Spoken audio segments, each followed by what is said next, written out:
우리 함께 사도신경으로 신앙 고백하겠습니다. 전능하사 천지를 만드신 하나님 아버지를 내가 믿사오며 그 외아들 우리 주 예수 그리스도를 믿사오니 이는 성령으로 잉태하사 동정녀 마리아에게 나시고 본디오 빌라도에게 고난을 받으사 십자가에 못 박혀 죽으시고 장사한 지 사흘 만에 죽은 자 가운데서 다시 살아나시며 하늘에 오르사 전능하신 하나님 우편에 앉아 계시다가 저리로서 산 자와 죽은 자를 심판하러 오시리라. 성령을 믿사오며 거룩한 공회와 성도가 서로 교통하는 것과 죄를 사하여 주시는 것과 몸이 다시 사는 것과 영원히 사는 것을 믿사옵나이다. 아멘. 찬송가 191장 내가 매일 기쁘게 찬양하겠습니다.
기도하겠습니다.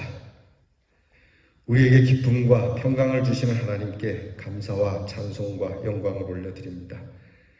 매일 우리를 기쁘도록 주의 믿음의 길을 행할 수 있도록 주의 팔이 우리를 도우시니 감사합니다.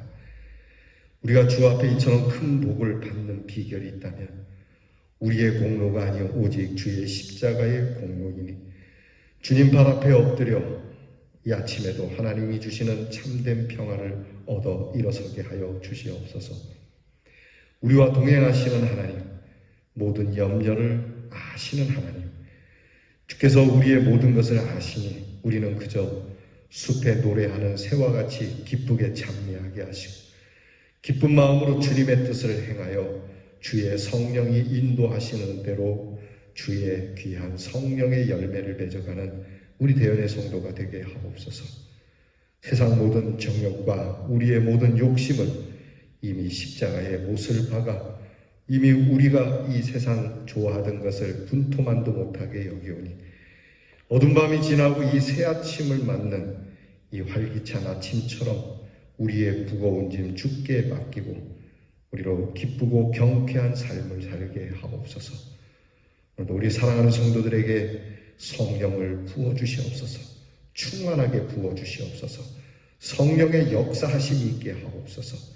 성도들을 감화시켜 주시고 권능을 주셔서 주님의 귀한 일을 은혜 안에 충만하게 이루게 하옵소서.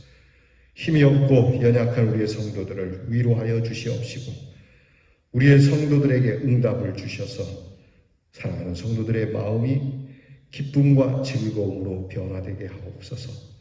오늘도 우리의 사랑하는 성도 가운데 아픈 자들을 위로하시고 주여 우리에게 건강한 성도만이 있게 하여 주시옵시고 하나님께서 사랑하는 성도들의 가정에 오늘도 일용할 양식을 주시오며 일용할 지혜와 일용할 하나님의 거룩하고 신령한 것들이 하늘로부터 내리게 하옵소서. 우리의 은혜의 그릇이 늘 넓어지기를 원합니다. 하나님의 말씀을 듣고 배우며 그 말씀 앞에 겸손히 엎드리는 성도들의 이 은혜의 그릇을 하나님께서 충만케 하여 주옵소서. 우리 교회를 주께서 들어쓰시고 이 말세에 더욱 주의 복음을 위하여 수고하며 하나님의 귀한 말씀이 충만한 교회, 생명력이 넘치는 교회, 활기가 넘치는 교회, 하나님이 주시는 기쁨이 넘치는 교회가 되게 해 주시옵소서. 주의 사랑과 용서가 가득한 교회, 주의 거룩하신 즐거움이 가득한 교회, 이 교회를 출입하는 모든 성도들이 치유를 얻으며 하나님이 주시는 소망을 얻는 교회가 되게 해 주시옵소서. 주께서 세운 모든 주의 종들을 기억하시며 교회를 위하여 늘 눈물의 기도를 아끼지 않는 성도들에게 더욱 하나님의 능력과 권세를 부어 주시옵소서.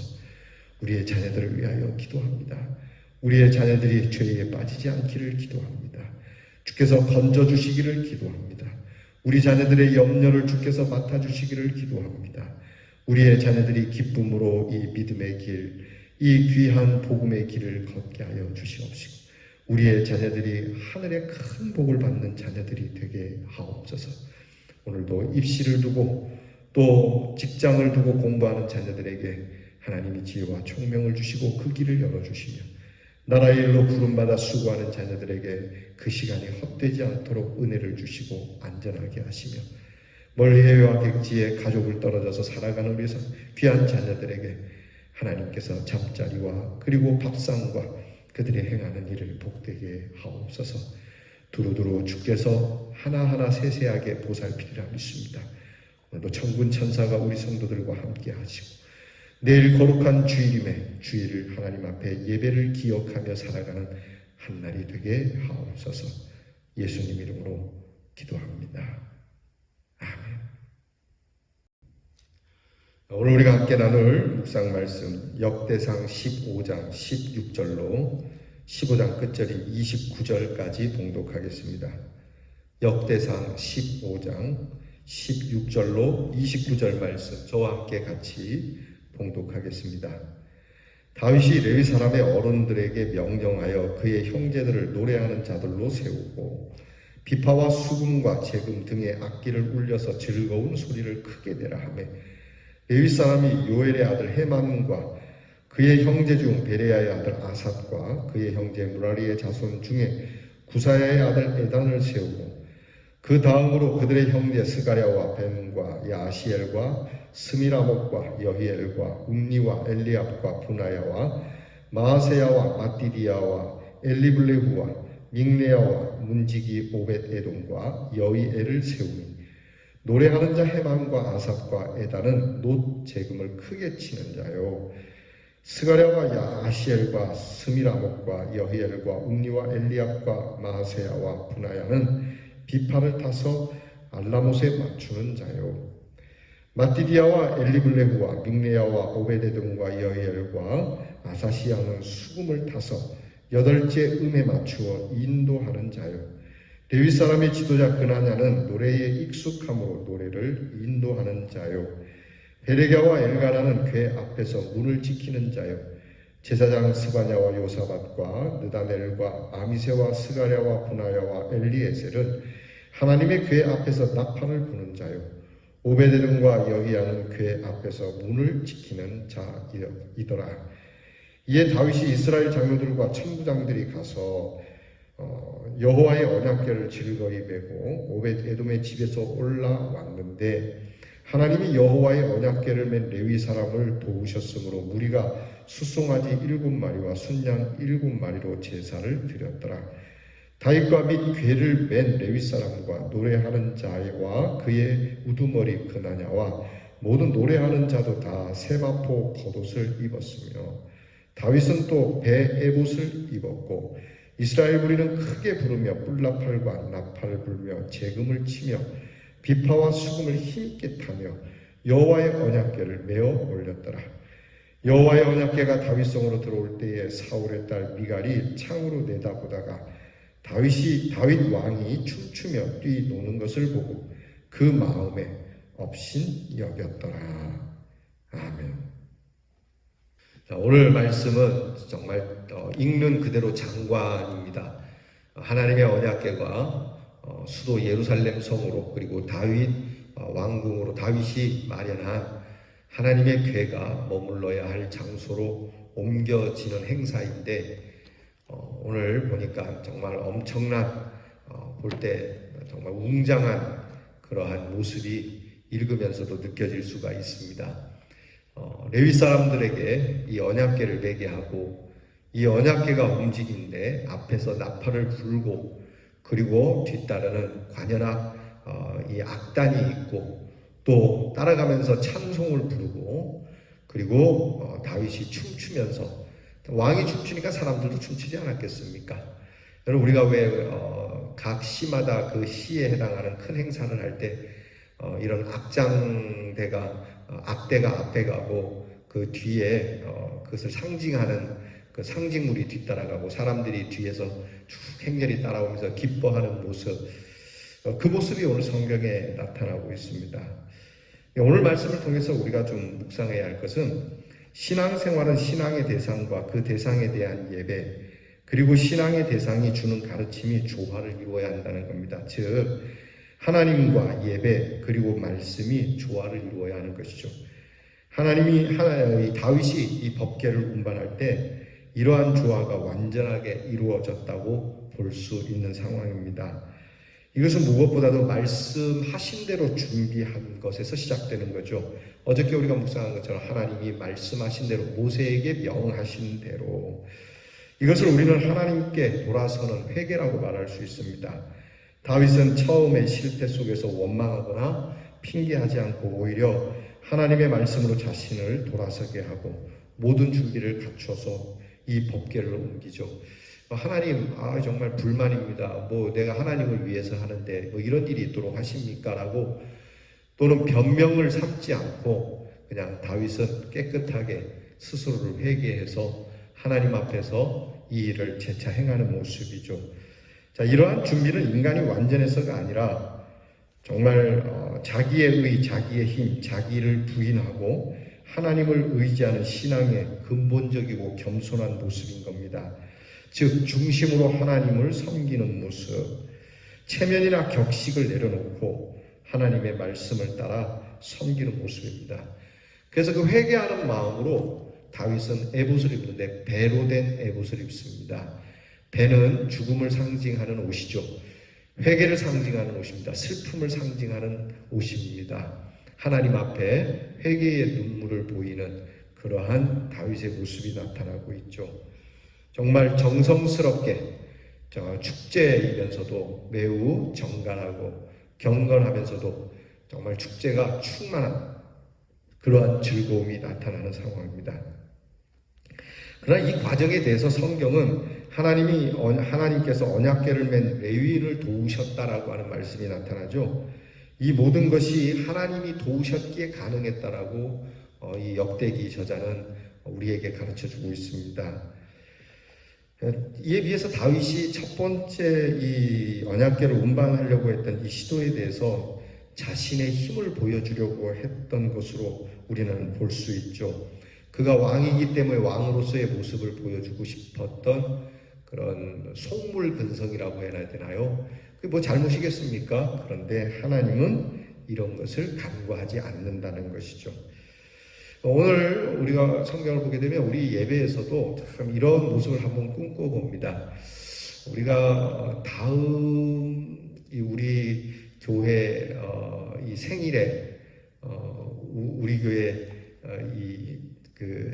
처음 세워졌던 우리 그날 우리 2월 달이죠. 우리 교회에 처음 설립되었던 설립주일 창립주일에 다 이렇게 성경 말씀을 좀 큰 우리 뒤에 있지 않습니까? 이 지금 제단 뒤에 있는 이 성경 말씀을 다 제가 들고 들어갈 때 앞에서 성가대가 다 노래하면서 들어가고 뒤에서 성도들이 우리 그 장로님들께서 지도자들이 뒤에 따라오면서 춤도 추면서 이렇게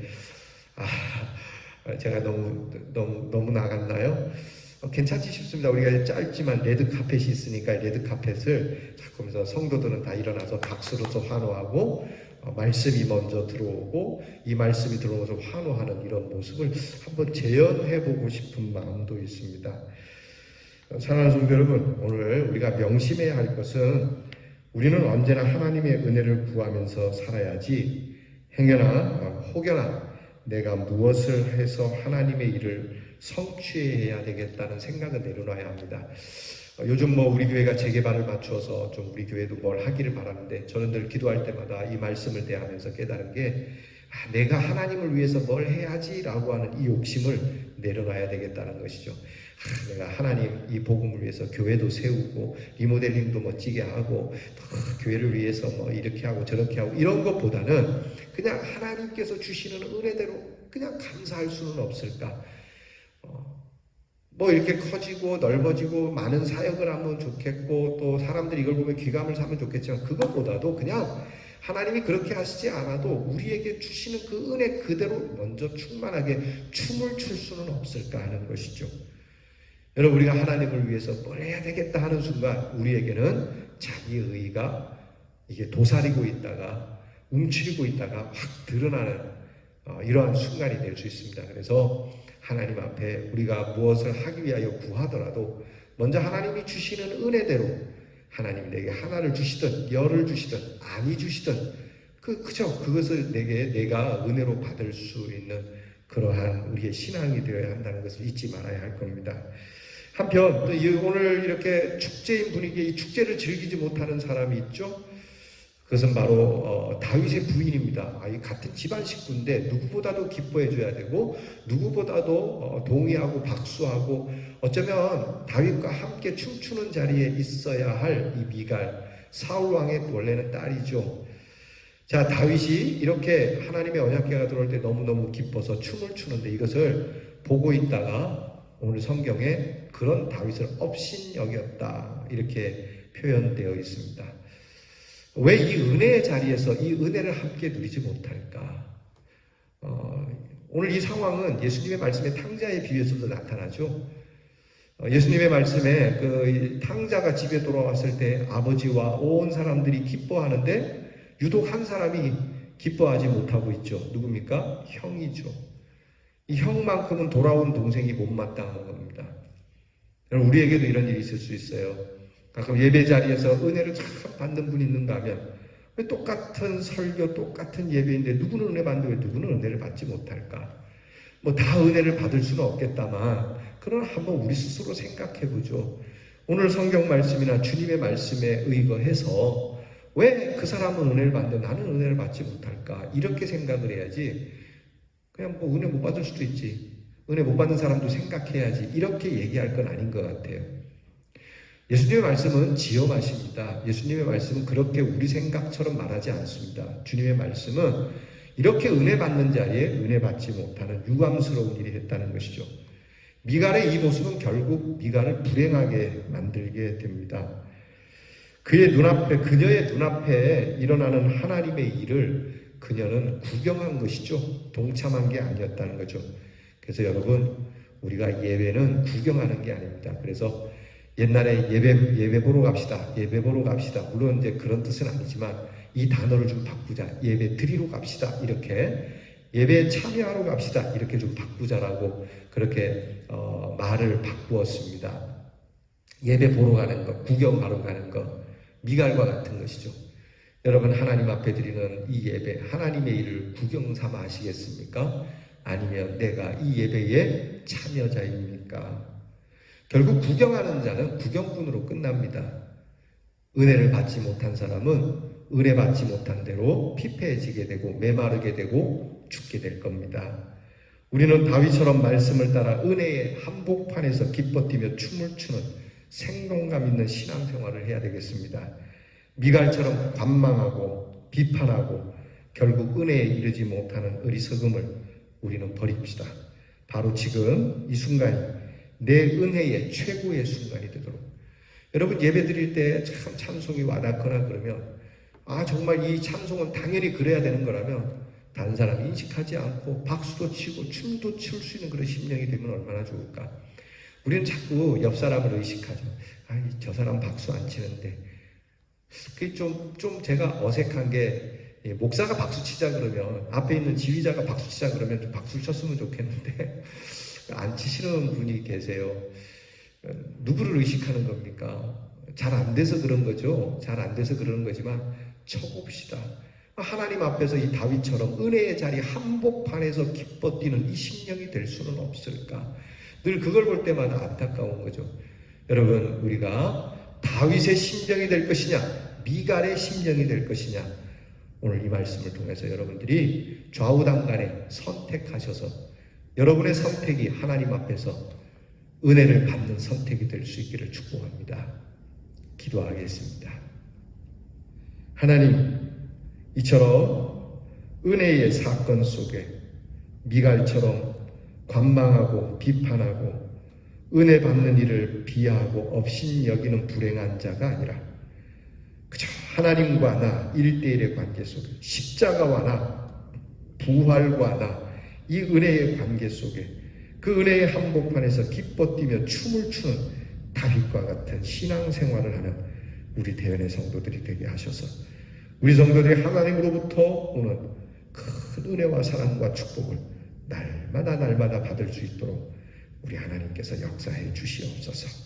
내 힘으로 하는 것이 아닌 하나님의 은혜로 무엇이든 주시는 대로 감사하고 춤을 출 수 있는 대연의 성도가 되게 하옵소서. 예수님 이름으로 기도하옵나이다. 아멘. 하늘에 계신 우리 아버지여, 이름이 거룩히 여김을 받으시오며 나라가 임하옵시며 뜻이 하늘에서 이루어진 것 같이 땅에서도 이루어지이다. 오늘날 우리에게 일용할 양식을 주옵시고 우리가 우리에게 죄 지은 자를 사하여 준 것 같이 우리 죄를 사하여 주옵시고 우리를 시험에 들게 하지 마옵시고 다만 악에서 구하옵소서. 대개 나라와 권세와 영광이 아버지께 영원히 있사오나이다. 아멘.